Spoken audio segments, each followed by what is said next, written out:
আওয়ামী লীগ বঙ্গবন্ধু হত্যাকাণ্ডের পরে প্রায় অস্তিত্বহীন ছিল। সাংগঠনিক কাঠামো সেটা কিছুই ছিল না, কারণ তখনও বাকশাল ছিল। বাকশালের মধ্যে আওয়ামী লীগ ছিল, কমিউনিস্ট পার্টি ছিল, ন্যাপ ছিল এবং আরো অনেক ক্ষুদ্র ক্ষুদ্র রাজনৈতিক শক্তির সমাবেশ ঘটেছিল। তারপরেও কমিউনিস্ট পার্টি যেমনি ভাবে সঙ্গে সঙ্গে নিজেদেরকে রিভাইভ করে কাজ করতে পেরেছে, তাৎক্ষণিকভাবে আওয়ামী লীগ তা ব্যর্থ হয়েছে। কারণ বাকশালের নেতৃত্বের একেবারে উপরের মহলটা পুরোটাই তো আওয়ামী লীগেরই ছিল।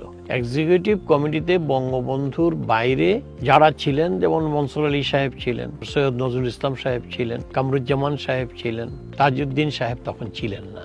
সুতরাং যাদের সুযোগ ছিল তখনকার পারিপার্শ্বিকতার কারণে তারা সঠিক নেতৃত্ব দিতে পারেননি।